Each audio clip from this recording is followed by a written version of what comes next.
Okay, I accidentally hit the stop button rather than the pause button. So this is going to be the second part of Chapter 5, Section 1. So we were talking about changing x values to z-scores.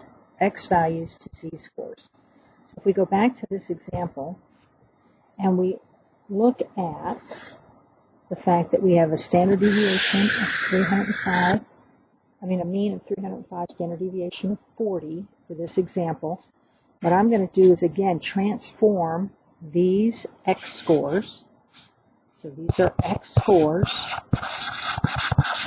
and I'm going to transform them into a z-score. All right. So when x is equal to, and let's do a nice one that will make sense. So when x is equal to 345, to transform that into a z-score, we would use the formula. So z equals the mean, which was 305, minus the standard deviation, which was 40. Sorry, minus the, okay, let's start all over again. Okay, to transform it to a z-score, we're going to take the x value minus the mean. So the x value is 345. We're going to subtract the mean, which we said was 305. We're going to divide by standard deviation, which we said was 40. 345 minus 305 is equal to 40. 40 divided by 40 is equal to 1. So my z-score would equal 1, which should make sense because we picked 345, which we knew to be one standard deviation from the mean. So the fact that my z-score equals 1 means that I exactly transformed it to this piece of the graph. Let's look at another one. Let's pick one that's not going to be as exact. So let's look at, let's say, 250. So 250 is going to be somewhere in this range. 250 somewhere in this range means, again, that's going to be between -1 and -2 standard deviation. So my answer should be somewhere in this range. So let's test that. So my x score, we said, was going to be 250. Transform that to a z-score. We're going to use the x value, 350, minus my mean, which was 305, divided by the 40, because that's my standard deviation. If I get that, then notice it's going to be a negative number. So this is going to equal negative 1.375. Let's make sure we can do the calculator correctly. So the entire numerator encased in parentheses would be 250 minus 305, close the parentheses, divide that by 40, and that's negative 1.375.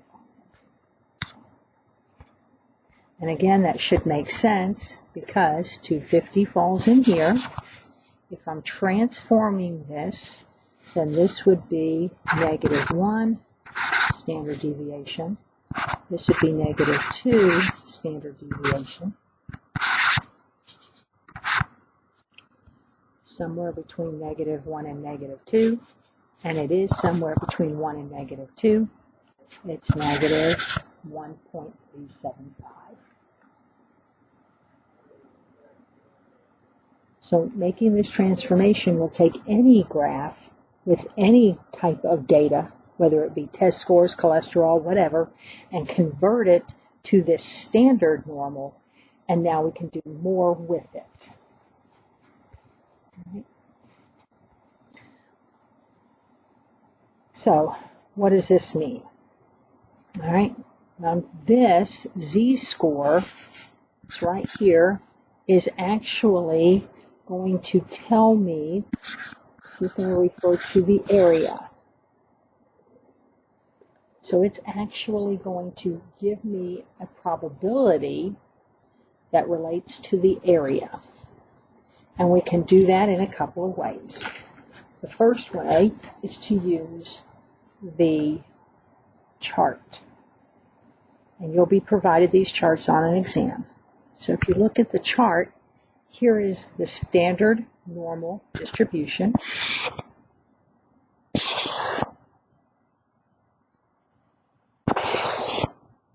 It is in the table. Again, you'll be provided this. So if I'm going to read this correctly, so my answer was negative 1.375. I'm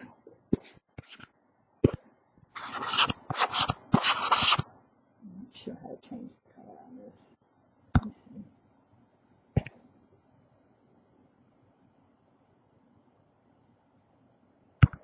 I think it's just automatically picking the color right now. So negative 1.375. Here's negative 1. 1.3. 1.3. Actually, if we round this to negative 1.4. So this would be negative 1, and then I'm going to round to 0.4, and that's going to hit right here. So reading that z-score, using the chart, tells me the answer was 1075. So the area is equal to 0.1075, which if I convert that, that's going to tell me that about 10.75% of the students have a score of 250 or less. So one more time, this answer relates to the area under the curve. And so if I interpret it, it says that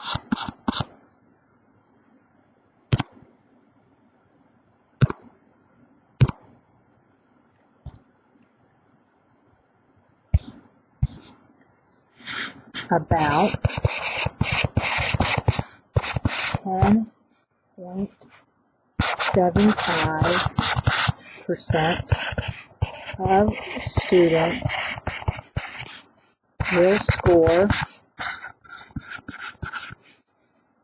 250 or less.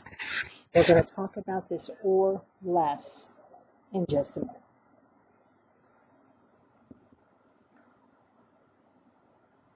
All right, before we do any more, we're just going to look at the table and make sure that we can find these z-scores, or the area. So the area with a z-score of 1.15. So let's go to the chart. We have 1.15, so we have to go to the positive ones. So the z-score is 1.15. So that's 1.1.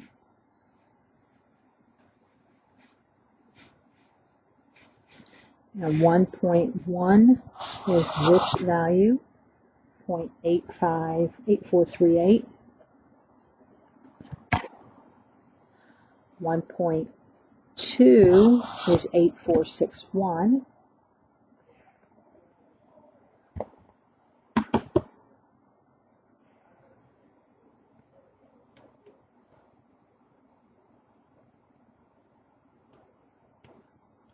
So if I then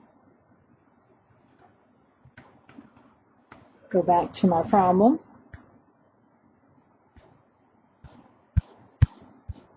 So the area of a z-score of 1.1 is equal to 0.8438.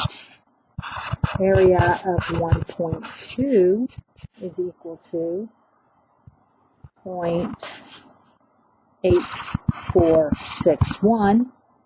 I want 1.15, which would be halfway between these two. And if we're looking at halfway between those two, then we're going to have to subtract these two numbers. I'm just going to cancel this out for right now, so we have room. So we would say 0.8461 minus 0.8438. Subtract those two, and I get 0.0023.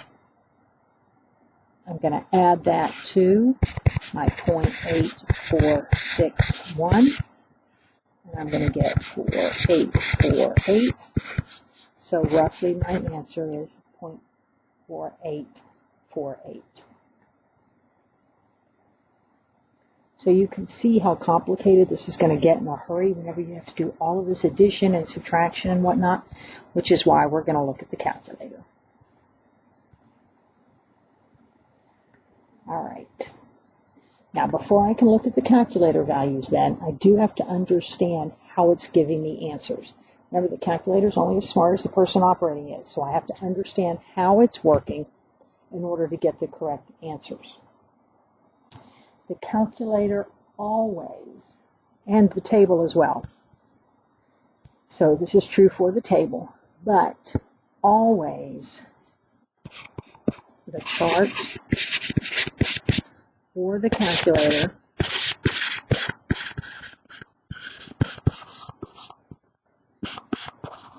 gives the area to the left of the number you're looking for. So instead of saying number, let's say of the z-score, because that's really what these are, z-score.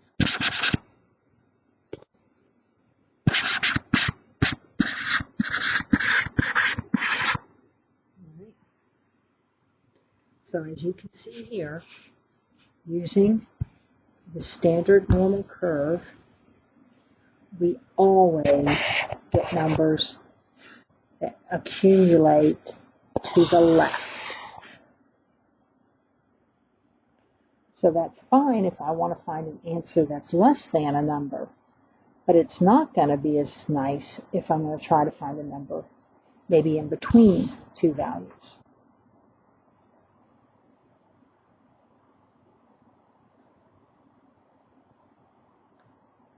All right.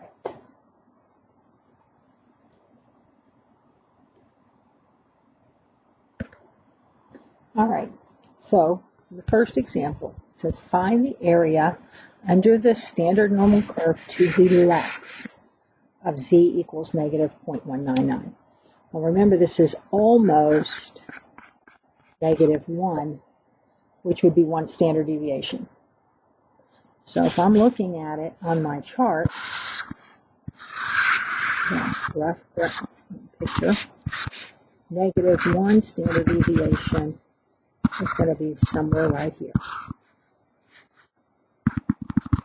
So I want this value right here to the left. That's the easiest one to find, either on the chart or on the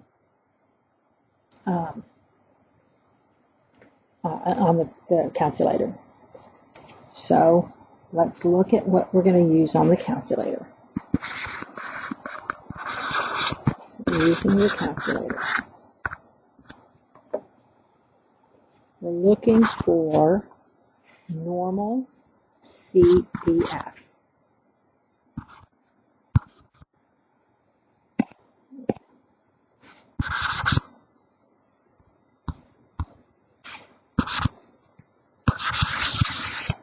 Not sure why my pen's off.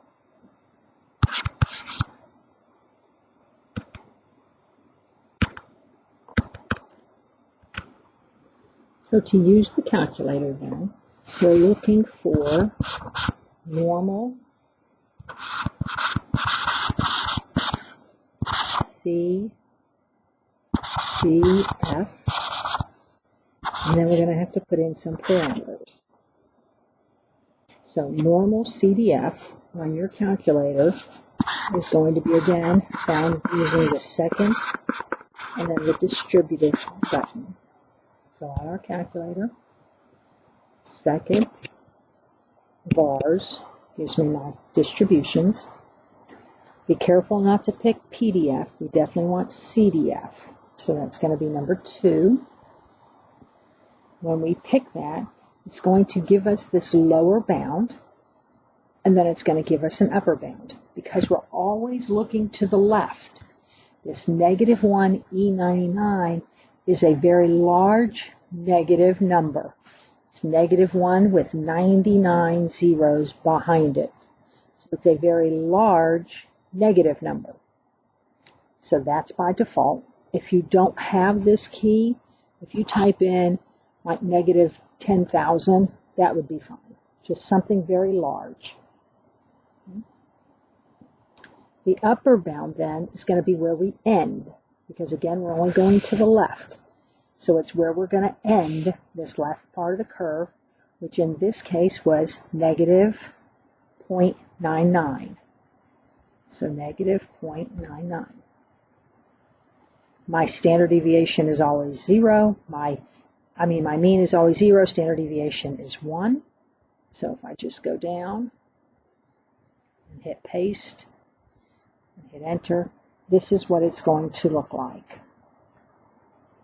And here's my standard normal. It's behind this arrow. Hit enter, and that's going to give me my value. So in this case, my answer is 0.1611. So right here to the left, the area under the curve to the left is 0.1611.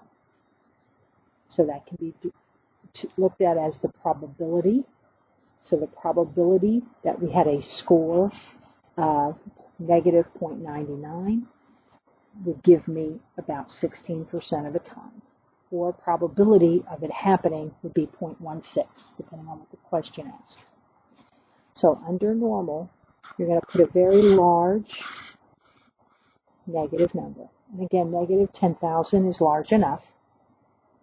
You're going to stop at the z-score, which is the negative 0.99. The mean is always 0. Standard deviation is always 1. So this is the mean. This is the standard deviation. This is the large number. And this is your actual z-score that you're trying to find.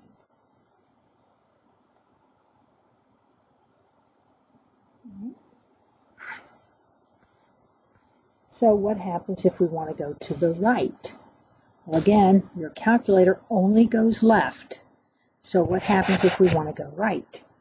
Well, it's not going to be that hard, because to go right, we're going to find the area under the curve, but then we're going to subtract it from 1. We want the opposite of what's under the curve. So to get what's opposite again, because it's a probability, there would be the probability of not happening, and that we get from 1 minus. So in our real quick little sketch here,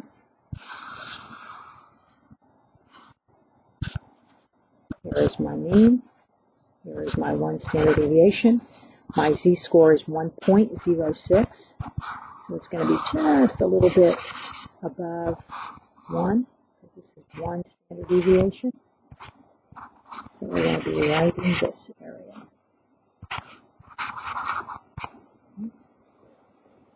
So on my calculator, again, once I have this typed in, I can use the second back button as well, if I'd like.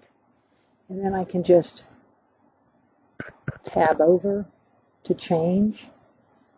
This time I want positive 1.06. 1.06. Hit enter, and I end up with the z-score, or the area to the left, was 0.8554. So then I do normal.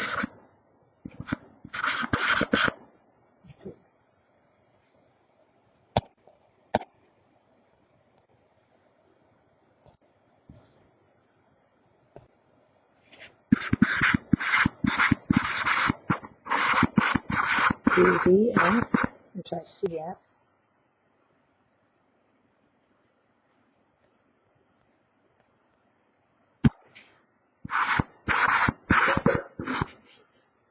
Again, I have that large negative number, so negative 10,000 if you're using your other calculator. Then the number I want to stop at, which is 0.106. Standard or mean is always 0, standard deviation is 1. When I hit enter, I get 0.8554.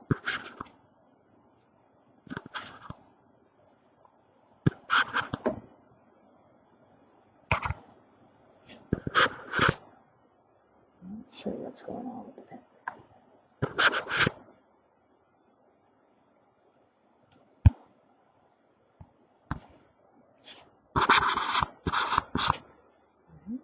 My calculator, 0.8554, and usually 4 decimal points is where they stop to. So this is my amount to the left. 0.8554 goes left. I want the value to the right, so I'm going to take 1 minus 0.8554, and that's going to give me 0.1446.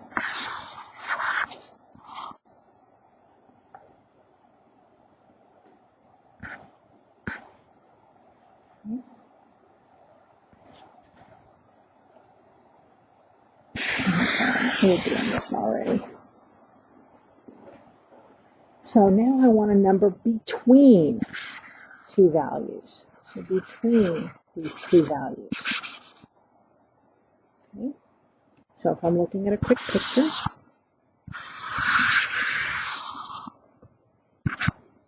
basically there is -1 standard deviation. There is -2. So I want -1.5. There is 1 standard deviation. Here is 2 standard deviations. I want 1.25, so that's somewhere right in here. So I want this purple area.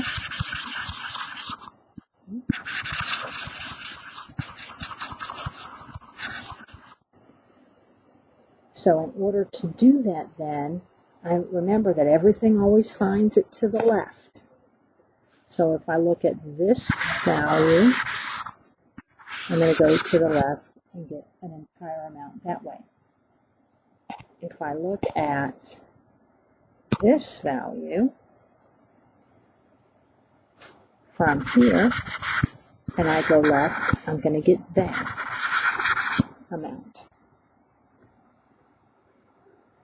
What I want is the one in between. So if I take the red and I subtract the green,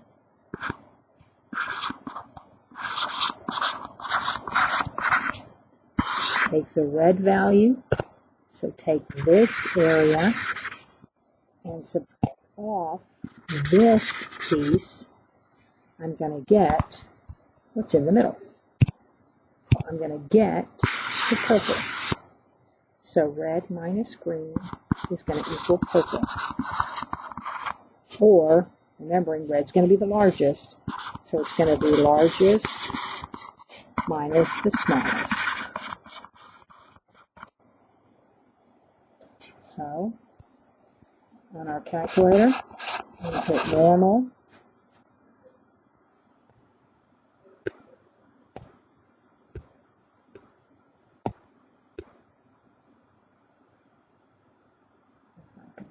normal.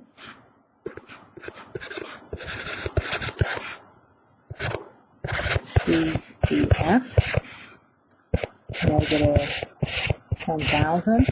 So that negative 1E99. Negative, wait, let's do positive first.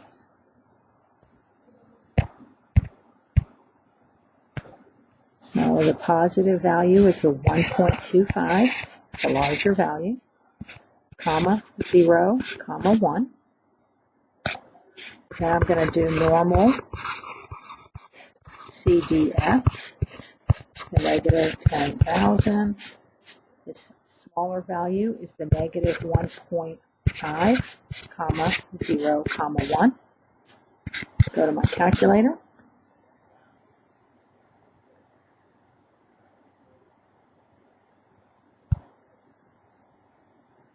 I can hit the second enter button here if I'd like.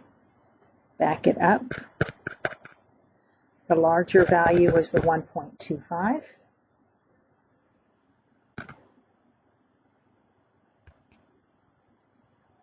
Hit enter.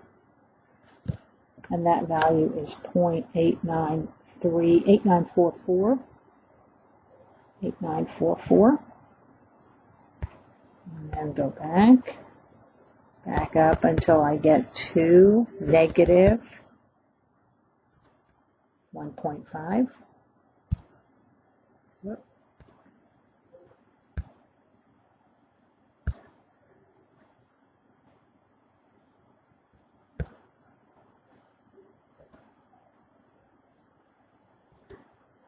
Negative 1.5.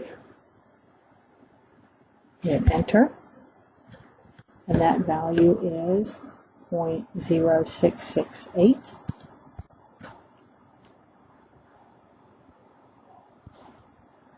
So the larger value was the red, and we're going to get 0.8944.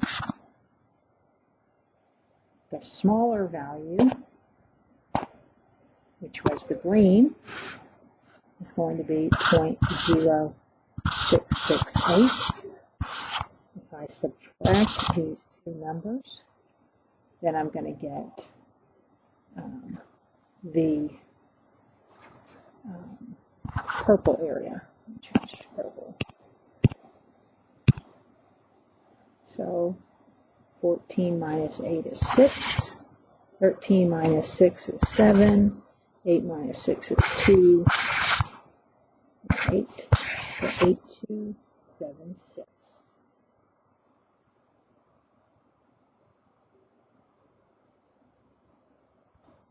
So again, it's not difficult once you're using your calculator. You just have to be able to interpret it correctly. All right. And that wraps up this section. I do suggest you practice with your calculator so that hopefully you'll be able to find the buttons when you need them and don't wait till the test.